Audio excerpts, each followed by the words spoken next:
अब हम कहां चलते हैं, समाकलन विधि का इस्तेमाल करेंगे, लेकिन गति के दूसरे समीकरण की तरफ चलेंगे। अब दूसरे समीकरण की तरफ जब चलेंगे तो हम क्या देखेंगे, जब इसमें त्वरण है और एक जगह से दूसरी जगह गए हैं तो भैया वेग में जब परिवर्तन हुआ, त्वरण आया, तो फिर विस्थापन भी तो पैदा हुआ है।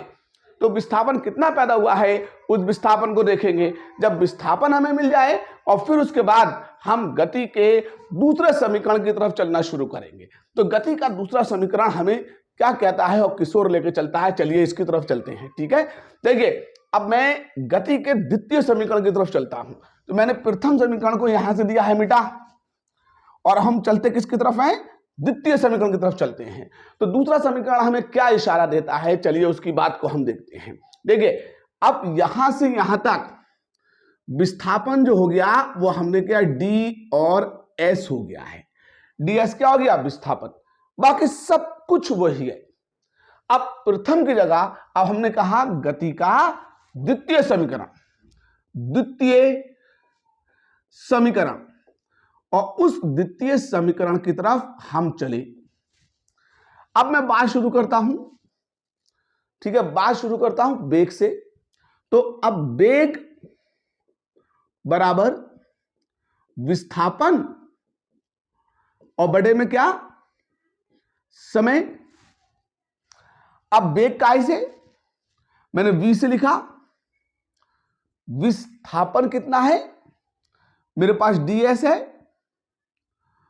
और समय कितना मेरे पास लगा वो dt लगा, dt। थोड़ी देर पहले अभी इसी क्लास में मैंने प्रथम समीकरण निकाला, तो मैं वेग की जगह पर u प्लस at लिखना चाहूंगा। इस वेग की जगह पर निशान कैसा, बराबर का, और ds अपॉन में dt लिख दिया। अब क्रॉस मल्टीपल से इसके साथ dt पहुंच जाएगा, तो मेरा जो अलग होगा ds बराबर u प्लस at के साथ में dt आ गया, u प्लस at के साथ में dt आ गया। अब मैंने क्या किया, इस dt की अंदर दोनों फैक्टर से मल्टीपल की, तो मेरे पास ds ऐसी रहा, u के साथ भी dt आ गया, u के साथ भी dt आ गया, और at के साथ में भी क्या आ गया, a और t के साथ में dt आ गया। अब क्योंकि a तो अचर है और मुझे करना समाकलन, तो अब मैं इसका कलन करूं।